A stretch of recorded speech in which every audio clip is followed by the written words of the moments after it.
Yummy! Yummy! Yummy!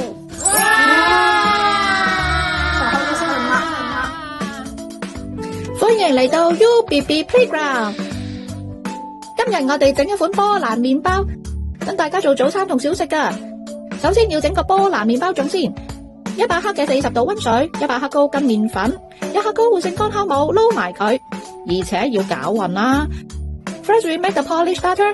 Mix 100 grams of warm water at 40 degrees Celsius, 100 grams of bread flour, and 1 gram of active dry yeast until well combined. 等個麵包種喺室溫發脹1個鐘，脹大之後就係咁樣噶啦。Let the starter sit at room temperature for 1 hour until it puffs up. This is what it looks like when it's ready.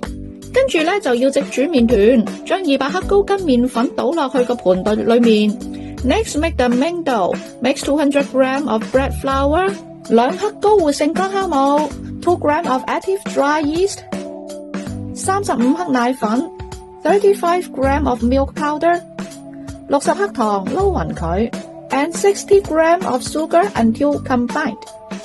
之後打隻雞蛋落去 ，add 1 egg, 繼續撈勻佢 ，keep stirring. 放咗1晚嘅波蘭麵包種出場啦，將佢倒落去啲麵粉度 ，add the polished starter， 一路係咁撈勻佢 ，keep mixing。等個麵團喺室溫化脹1個鐘，等佢脹到咁樣 ，let the dough rise at room temperature for 1 hour。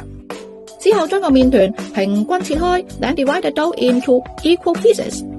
如果中意嘅話，你仲可以加啲餡料喺中間啊。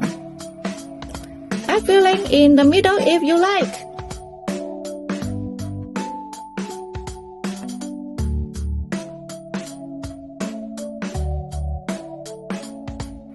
個手加啲油，跟住咧就將每一塊嘅麵團咧就慢慢搓成一個包仔咁樣。Grease your hands with a little bit of oil and roll each piece into a bun。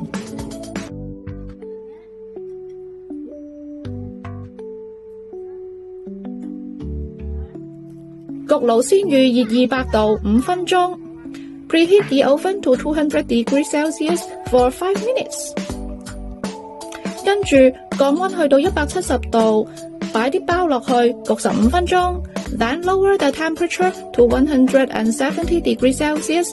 Put the buns in and bake for 15 minutes。哇！大功告成！